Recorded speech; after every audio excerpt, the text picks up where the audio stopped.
12 règles pour une vie. Le best-seller de Jordan Peterson résumé dans cette vidéo. Alors avant de commencer de résumer du coup ce livre, laissez-moi d'abord vous introduire tout simplement au pourquoi du livre, tout simplement au sommaire du livre qui explique pourquoi en fait ce livre a été écrit. Donc selon Jordan Peterson, on a ce qu'on appelle l'ordre et le chaos. Et selon lui, le sens de la vie se trouve entre l'ordre et le chaos. Donc l'ordre, c'est typiquement avoir atteint nos buts, avoir tout qui est bien en ordre et tout qui, entre guillemets, va bien. Et le chaos, c'est tout à fait l'inverse, c'est les choses vont mal, on ne comprend pas ce qui se passe, etc. Et d'ailleurs, il explique aussi que les bons films, souvent, sont aussi un mélange entre ordre et chaos, puisque souvent, il y a que ce soit des personnages familiers ou alors des lieux familiers euh, qui finalement arrivent en fait dans un lieu typiquement des personnages familiers qui arrivent dans un lieu qui n'est pas familier, ça donne selon lui un bon film. Donc voilà, ça c'est pour l'introduction. Avant de commencer d'énumérer la première règle, il faut d'abord comprendre que là, je vais vous résumer le livre sans notes. C'est-à-dire que là, je vais vous prouver vraiment que ma méthode, la prise note Phoenix, marche, puisqu'on va réussir à retenir ce qu'on lit. Vous pouvez d'ailleurs avoir un extrait gratuit, le lien est dans la description. On commence tout de suite avec la première règle, se tenir droit avec les épaules en arrière. Alors là, vous allez me dire, mais cette règle, elle est basique, comment est-ce que tu veux écrire un chapitre de 40 pages sur cette simple règle?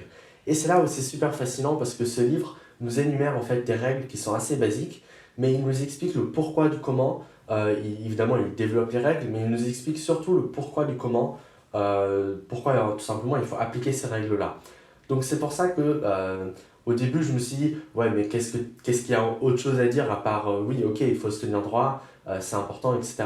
Peut-être pour être, je sais pas, avoir plus de confiance en soi, etc. Mais en fait, il nous explique en fait que notre cerveau, il a des mécanismes qui sont extrêmement anciens. Et en fait, presque tous les animaux ont ça. C'est-à-dire qu'il y a ce mécanisme de statut, ce qui fait que notre cerveau sait, entre guillemets, inconsciemment, où est-ce qu'il se trouve dans l'hierarchie. Et c'est tout simplement la sécrétation de, il me semble, de sérotonine ou une hormone comme ça. Et du coup, cette hormone, elle est responsable en gros pour notre confiance en nous.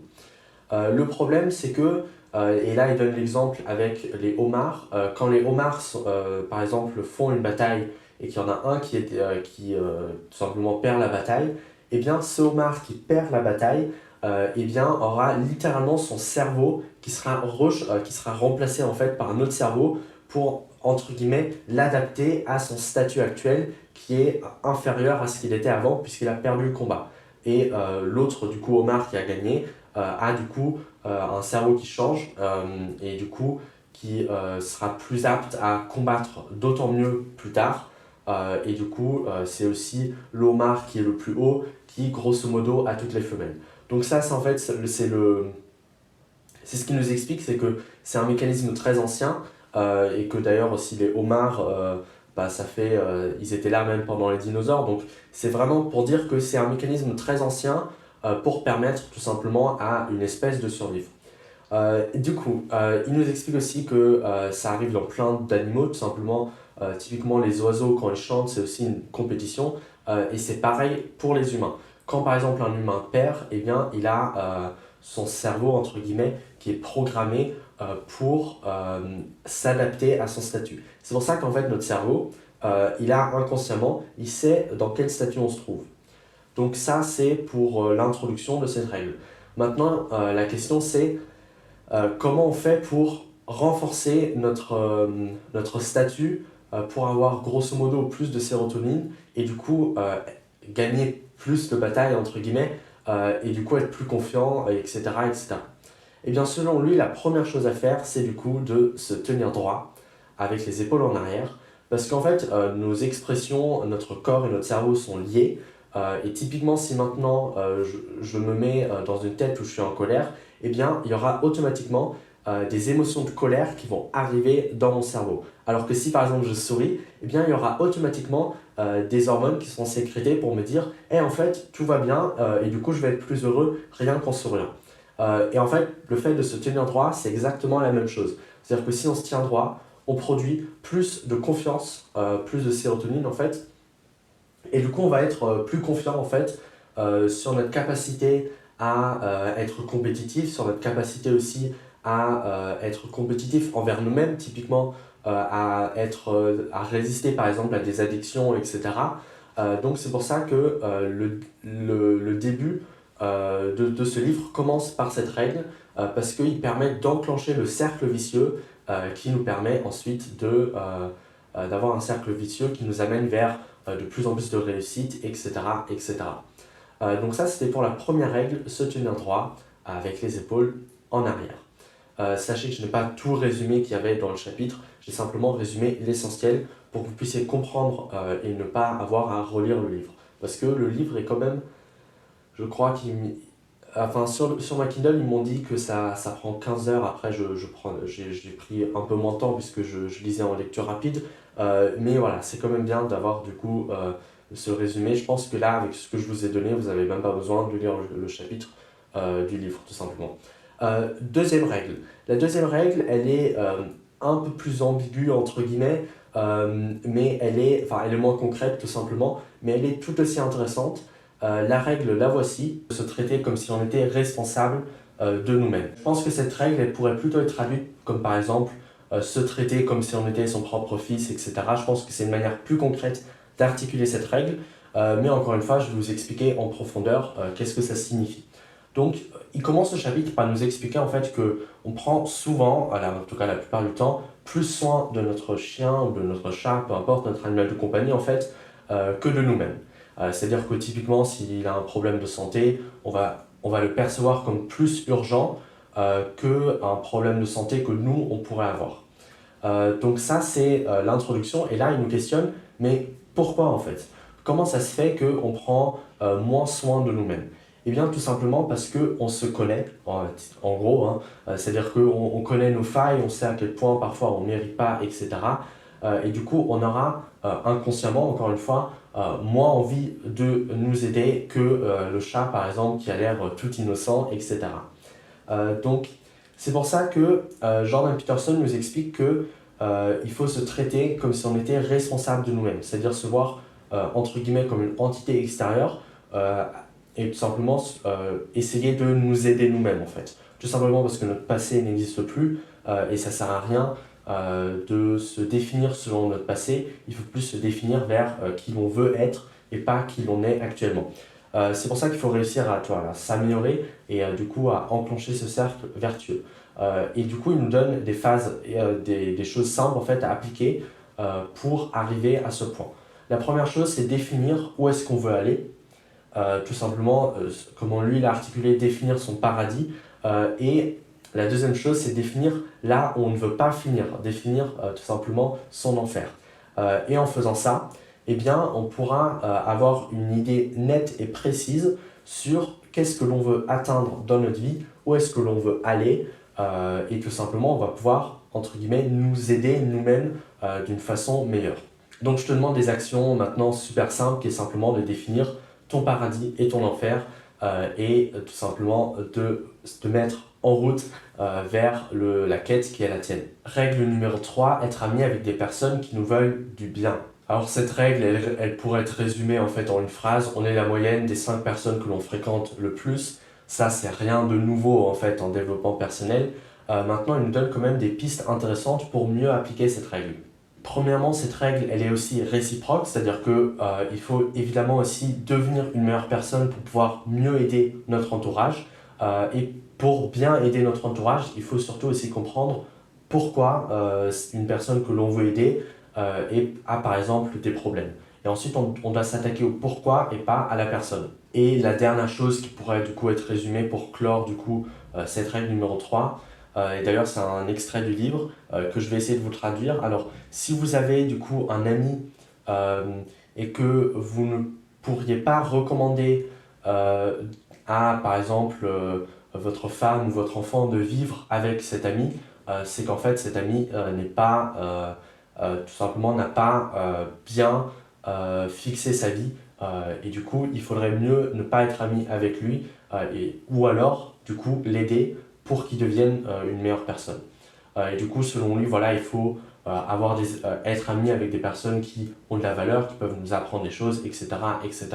Règle numéro 4, et je pense que c'est vraiment l'une de mes règles préférées, c'est de ne pas se comparer aux autres, mais à qui on était hier. Encore une fois, c'est quelque chose de assez classique, du coup, en développement personnel, mais encore une fois, Jordan Peterson nous apporte des pistes d'amélioration en plus par rapport à cette règle. Premièrement, il faut comprendre que on ne peut pas tout gagner. C'est-à-dire qu'on ne peut pas être meilleur que tout le monde dans tous les domaines. Par contre, chaque individu en fait, peut réussir à gagner dans l'un des jeux de la vie. Parce qu'en fait, on peut gagner dans plein de domaines différents. Typiquement, on peut être le meilleur pianiste et ne pas être bon au violon. Bon, bah, s'il n'y a que 2 personnes sur la Terre, s'il y en a un qui a gagné le jeu du violon et l'autre qui a gagné le jeu du piano, entre guillemets, c'est aussi une bonne chose et finalement, tout le monde est gagnant. Et du coup, c'est pour ça qu'il ne faut pas se comparer aux autres, mais se comparer à qui on était, tout simplement à qui on était, pour tout simplement devenir meilleur par rapport à qui on était, pour progresser nous-mêmes et tout simplement pouvoir gagner les jeux qui sont importants pour nous et pas les jeux qui sont importants pour les autres. Autre chose d'important, c'est qu'il nous explique, il prend le parallèle avec la vision, c'est-à-dire que quand on voit quelque chose, eh bien, en fait, on focus uniquement sur une seule chose importante et on ignore presque tout le reste. Typiquement là, en ce moment, je regarde la caméra et le reste autour de moi est comme flou ou alors ignoré. Et du coup, en fait, ce qu'il nous explique, c'est que pour notre cerveau, c'est pareil. C'est-à-dire que si l'on regarde, par exemple, où est-ce que quelqu'un était avant ou même maintenant et que cette personne entre guillemets, accompli plus de choses que nous, eh bien, on va uniquement regarder cette personne et on va même plus se regarder soi-même et du coup, on va pas pouvoir progresser nous-mêmes, du coup, à l'échelle individuelle, puisqu'évidemment, si on regarde uniquement les autres, on se concentre plus sur nous-mêmes et du coup, on ne voit pas non plus nos failles, on voit pas non plus, ou alors on voit trop nos failles justement à cause des autres, ou alors on voit même plus nos accomplissements. Typiquement, si disons que un entrepreneur de légende, typiquement genre, je sais pas, Jeff Bezos, se compare uniquement à Elon Musk qui est un peu plus riche, eh bien ça peut le mener à sa perte. Là j'ai donné un exemple ambigu évidemment, mais vous avez compris l'idée que même quelqu'un qui a super bien réussi peut toujours trouver quelqu'un de meilleur. Il nous explique aussi que plus on se compare à nous-mêmes, plus on devient, avec l'âge en fait, plus unique par rapport aux autres. Et ça, évidemment, c'est un avantage compétitif parce qu'on n'est plus uniquement comme les autres en moins bien ou comme les autres en mieux, mais on est simplement nous-mêmes. Et là, ça nous arrive à, je pense, l'une de mes phrases préférées de ce livre. Je vais vous le lire en anglais pour le traduire juste après. When you have something to say, silence is a lie. Donc, quand vous avez quelque chose à dire, le silence est un mensonge. J'adore cette phrase parce qu'elle est tellement vraie. Quand on a vraiment, si on a quelque chose d'important à dire, évidemment, eh bien, le fait de ne rien dire, c'est comme si on avait menti parce qu'on ne dit pas la vérité. Et là, ça nous ramène aussi à la règle numéro 8, dire la vérité. Mais on parlera de ça juste après. La règle numéro 5, elle concerne les enfants. Je vais tout simplement pas commenter cette règle, tout simplement parce que je suis encore un enfant, je n'ai pas d'enfant et je vis encore chez mes parents. Donc ça serait un peu prétentieux de résumer cette règle puisque je n'ai aucun moyen de bien la comprendre. Règle numéro 6, l'une des règles que je pense je préfère le plus, c'est en gros sa phrase. Je pense son mème international où il écrit Clean up your room. Clean up your room. That's a good start. Organize your local landscape. Schedule your time. Start taking control of yourself. En gros, il nous dit on ne peut pas changer correctement le monde si nous-mêmes on n'est pas en ordre, tout simplement. Donc en gros, il nous dit que ce qu'il faut faire avant de changer le monde, c'est se changer soi-même. C'est pour ça qu'il nous dit de mettre beaucoup d'attention sur notre vie pour se changer déjà nous-mêmes avant de pouvoir aider les autres. Et du coup, en fait, c'est super intéressant parce qu'il nous explique aussi, enfin, il fait aussi le parallèle avec, enfin, j'en avais même parlé dans ma conférence Crise et Renaissance, je vous mets le lien juste ici. Et en fait, il explique tout simplement que, voilà, parfois il y a des gens qui réussissent, mais du coup, ils deviennent tout simplement trop confiants, ils ne rangent plus leur vie, c'est-à-dire que ils se disent, ouais, c'est bon, j'ai tout réussi, et du coup, typiquement, ils commencent à fumer, à prendre des drogues, etc. Et c'est typiquement ce qui arrive à beaucoup de stars en fait. Et du coup, au bout d'un moment, ils finissent par tomber aussi parce que tout simplement, ils n'aident plus les gens. Donc, pour remettre notre vie en ordre, Jordan Peterson nous propose plusieurs questions auxquelles il faut répondre pour savoir si notre vie est en ordre. La première question, et je vais vous le lire juste ici, c'est est-ce que, grosso modo, vous avez complètement exploité toutes les opportunités qui s'offrent à vous? Est-ce que l'on bosse assez dur pour atteindre nos objectifs? Troisième question, c'est est-ce que on a des habitudes qui détruisent notre santé?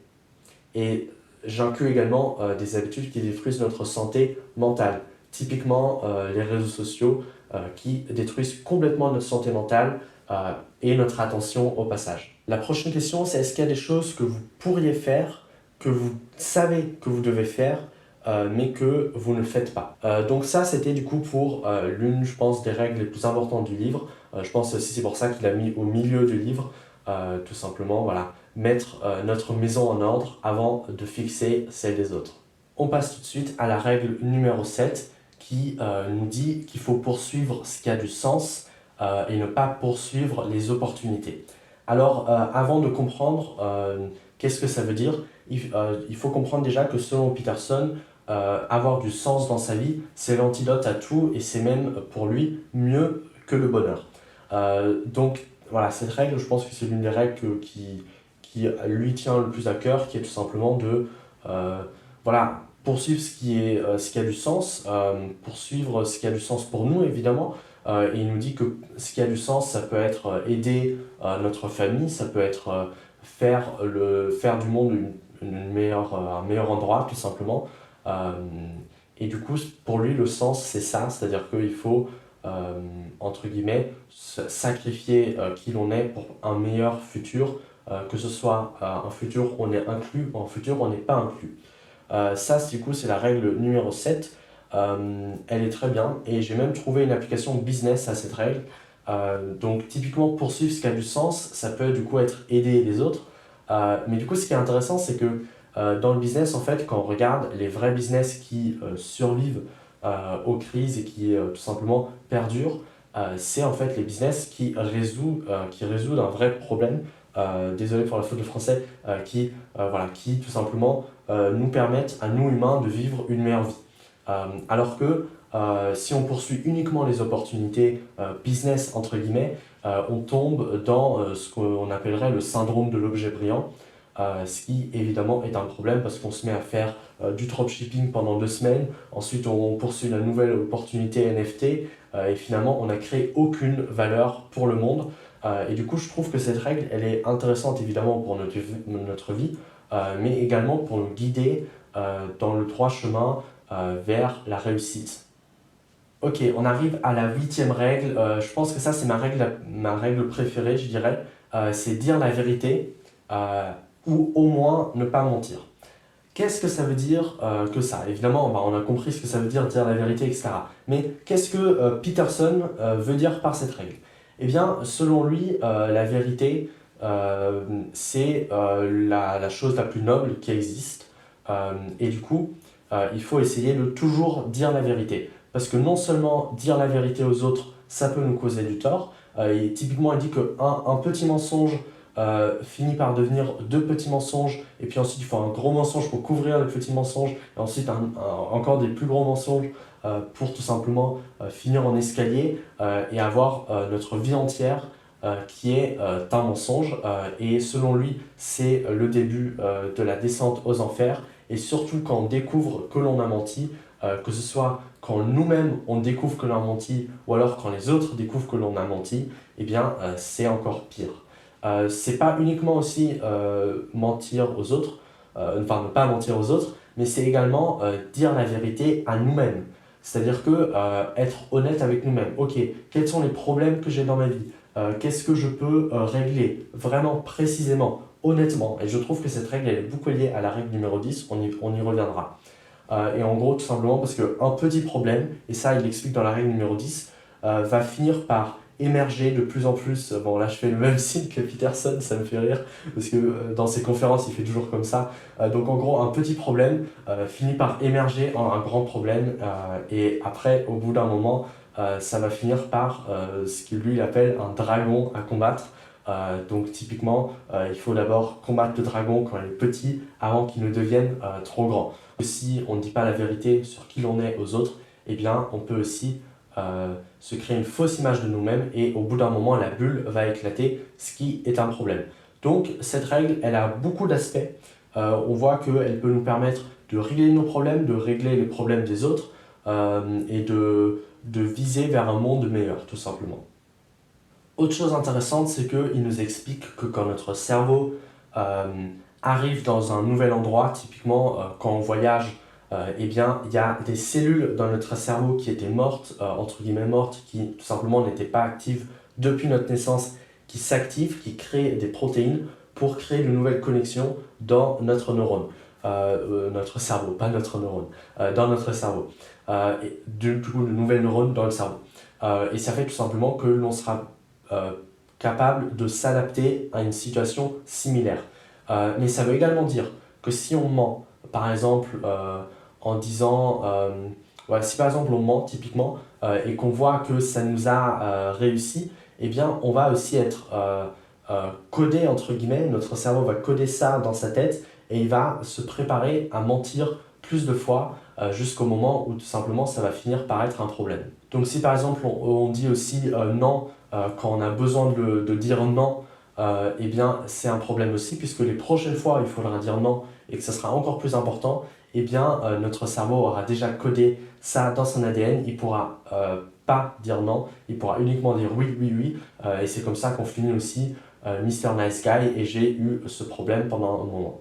Règle numéro 9, supposer que chaque personne autour de nous a quelque chose à nous apprendre. Cette règle, elle est vraiment super parce que elle nous permet de progresser en tant qu'humain. Je pense que c'est vraiment une règle de progression, mais aussi d'apprentissage en général. Tout simplement, voilà, il ne faut pas être arrogant, il faut avoir de l'humilité et se dire que toutes les personnes avec lesquelles on a une interaction peuvent nous apprendre quelque chose. Et c'est là aussi, il recense plusieurs types d'interactions. Le premier type d'interaction qu'il recense, c'est l'interaction pour l'ego. C'est-à-dire qu'il y a par exemple une personne qui parle et qui ensuite, au bout d'un moment, va finir par tout simplement augmenter entre guillemets en statut par rapport aux autres qui écoutent la conversation. Et du coup, l'autre personne voudra également dire des choses intéressantes, etc. etc. Le problème, c'est que ça crée un débat de sourds qui est uniquement là pour le statut et l'ego. Et ça, évidemment, c'est un problème. Du coup, il y a beaucoup de types de conversations qui recensent comme ça. La liste est trop longue pour tous vous les faire, mais la plupart des conversations qui sont problématiques, c'est des conversations où tout simplement les gens n'appliquent pas la règle numéro 9, qui est considérer que les autres ont quelque chose à nous apporter et à apprendre. Et du coup, il nous dit aussi que le meilleur type de conversation, c'est quand les deux personnes appliquent cette règle. Parce que ça va créer un vrai débat, parce que souvent, en fait, dans les débats, il y en a un qui a raison, l'autre qui a raison, et en fait, le but, c'est de confronter les deux points de vue pour donner une vérité encore plus nuancée et encore plus vraie, entre guillemets. Même si il peut y avoir aussi un débat où les autres ont tort, mais dans ce cas, cette règle aussi s'applique, puisque en fait, enfin, je vous explique ça juste après. Mais juste avant, je vous explique ça juste après, mais juste avant, il faut aussi savoir qu'il y a un autre type de conversation qui sont les conférences. Parce que selon lui, une conférence, c'est pas une seule personne qui parle devant tous les autres, mais c'est un dialogue. C'est-à-dire que typiquement, quand par exemple, bon là je parle à une caméra, donc il n'y a pas tellement de dialogue qui se fait. Par contre, si j'étais devant une salle, une foule, disons, de 100 personnes, eh bien, genre, je pourrais regarder les réactions des autres. Parce qu'une conversation, c'est pas uniquement verbal, c'est aussi au niveau de nos réactions, de nos gestes, comment on se comporte. Est-ce que, par exemple, on écoute attentivement et on fait aucun bruit et là, on sait qu'on a bien capturé l'attention durant la conférence. Donc ça, c'est un point de vue très intéressant pour voir comment lui, il fait les conférences, parce que voilà, quand il fait des conférences, il arrive sans aucune note, avec rien du tout en fait, parler pendant 1 heure et demie et dire des choses intéressantes et changer de sujet quand on sent que c'est plus aussi intéressant, tout simplement parce qu'il écoute, entre guillemets, il écoute les autres en observant leurs réactions. Et ça, je pense que c'est aussi pour ça que ces vidéos YouTube, surtout en fait ces vidéos où il fait une conférence ou alors où il était encore professeur de psychologie, fonctionnent aussi bien parce que il arrive vraiment à comprendre la réaction des autres, du coup à s'adapter en fait aux autres et du coup aussi à la personne qui regarde la vidéo sur YouTube parce qu'elle va sûrement avoir les mêmes pensées que, pas sûrement évidemment, mais pas tout le temps, mais la plupart du temps, par exemple, quand il dit quelque chose qui est long et qui n'a pas de sens d'être développé, enfin qui n'a pas besoin d'être développé, eh bien là, il peut comprendre que les élèves commencent à faire du bruit, etc. Et du coup, là, il peut tout de suite comprendre, ok, en fait, là, il faut que je change pardon, de sujet. Autre chose qui est important, c'est que là, il nous donne une règle super importante pour écouter attentivement les autres. Parce que maintenant, voilà, il nous dit il faut écouter les autres, mais maintenant, ça, je pense, c'est la partie la plus importante du coup de ce chapitre, c'est comment écouter attentivement. Et du coup, comment est-ce qu'on fait en fait pour écouter attentivement? Eh bien, c'est simple. Pour écouter attentivement, selon Peterson, il faut du coup supposer qu'elle a quelque chose d'important à nous dire, parce que sinon on n'écoute pas. Et ensuite, prendre l'information, la digérer et tout simplement essayer de la reformuler ensuite avec nos propres mots devant la personne qui, par exemple, nous a parlé. Et ça va nous permettre de faire 3 choses. La première chose, c'est que ça va améliorer notre mémoire, tout simplement notre mémoire par rapport à ce que la personne a à nous dire. Deuxième chose, ça nous permet de clarifier le point parce que la personne, elle peut nous corriger typiquement en nous disant non, bah là, en fait, ce que tu es en train de me dire, c'est faux. Et du coup, il faut évidemment, ça nous permet de remettre en question notre pensée par rapport à ce que la personne a dit. Et du coup, on apprend aussi encore plus de choses. Et le troisième point, le point le plus important qu'il utilise aussi souvent dans les débats, c'est tout simplement d'éviter, alors là ça va être un peu technique à expliquer, mais c'est d'éviter de généraliser les propos des autres.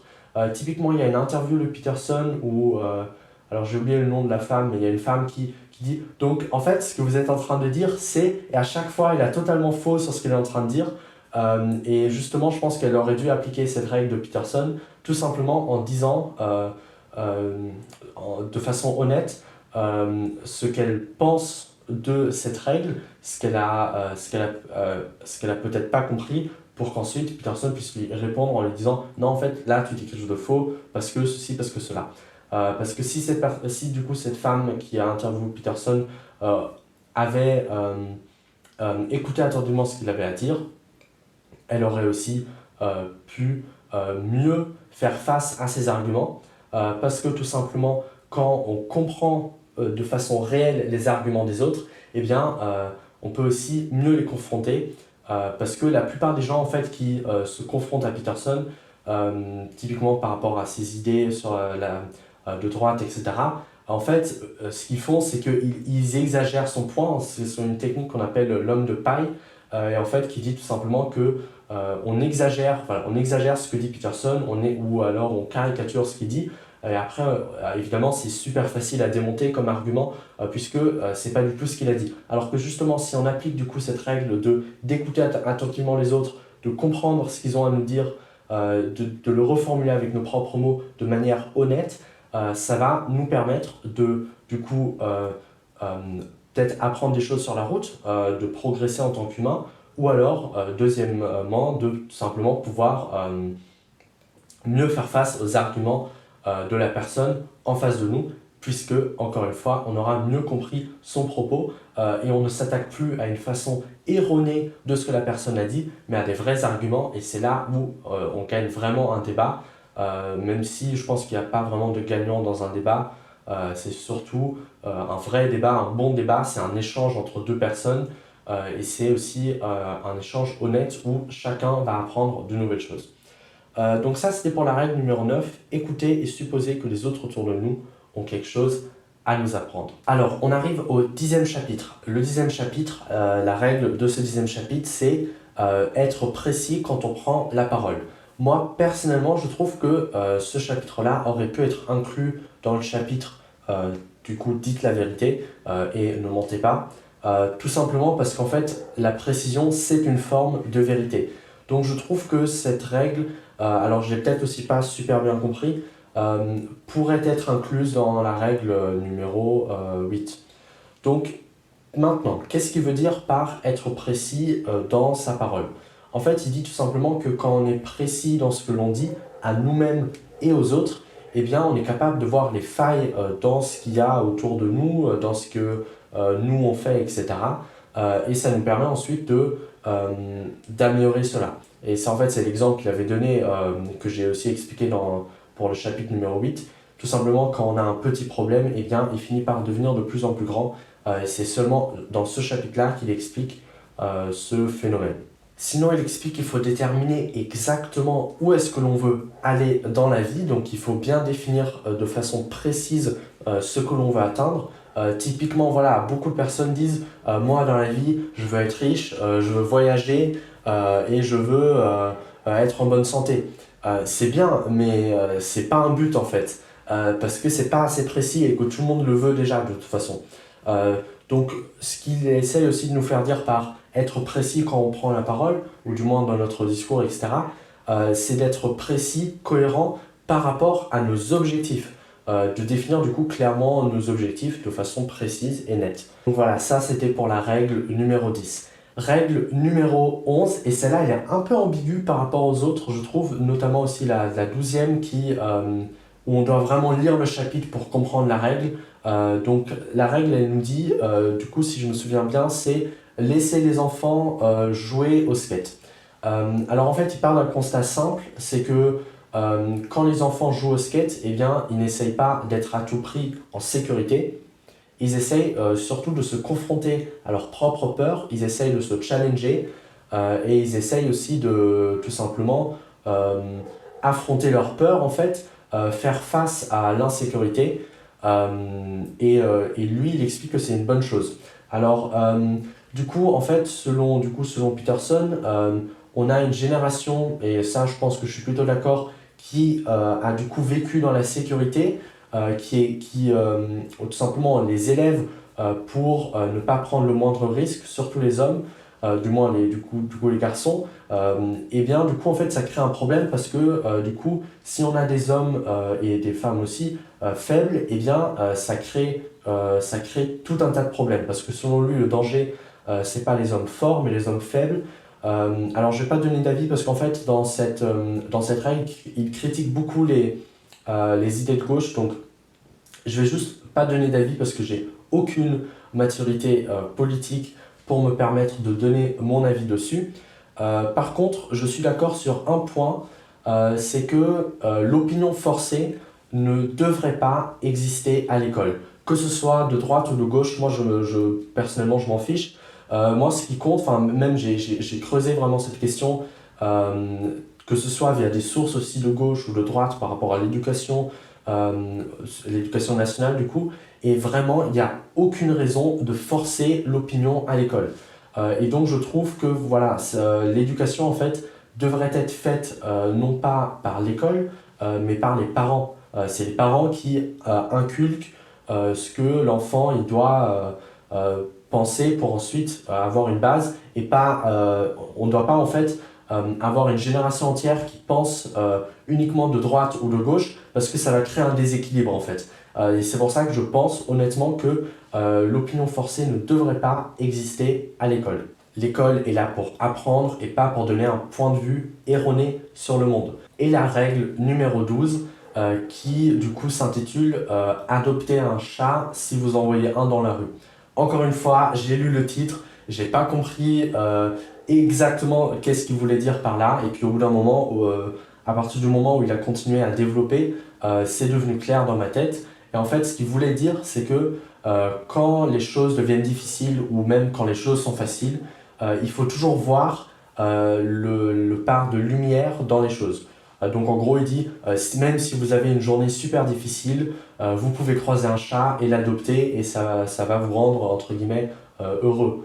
Donc en fait, ça c'est du coup le message de cette dernière règle. C'est simplement, et ça même, je crois qu'il en avait parlé aussi dans une conférence, mais en gros, il disait tout simplement que même dans les temps difficiles, eh bien, on peut voir la lumière dedans et finir par tout simplement avoir à pouvoir voir les côtés positifs, tout simplement, même quand tout va mal dans votre vie, etc. Il a notamment parlé d'une période difficile de sa vie où en gros, sa fille avait des problèmes de santé, etc. Et c'est justement l'exemple qu'il donne pour dire qu'en fait, on peut s'en sortir malgré tout et on peut voilà, réussir à même voir des côtés positifs, comme par exemple, lui, le côté positif qu'il a vu, c'est ça a renforcé la famille. Donc ça, c'était pour la règle numéro 12. J'espère que ce résumé du coup de 12 règles pour une vie de Jordan Peterson vous aura plu.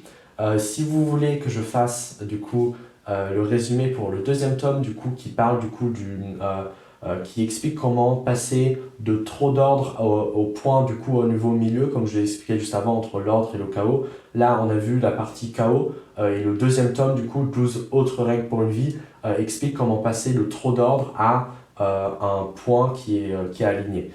Du coup, si vous voulez un résumé du deuxième tome, du coup, de 12 règles pour une vie, du coup, en tout, il y a 24 règles en fait, eh bien, n'hésitez pas à me le dire dans les commentaires. Voilà, à 50 likes, je fais le résumé pour l'autre livre de Jordan Peterson. J'espère que ça vous aura plu. On se retrouve demain pour une nouvelle vidéo. À plus. Clean up your room.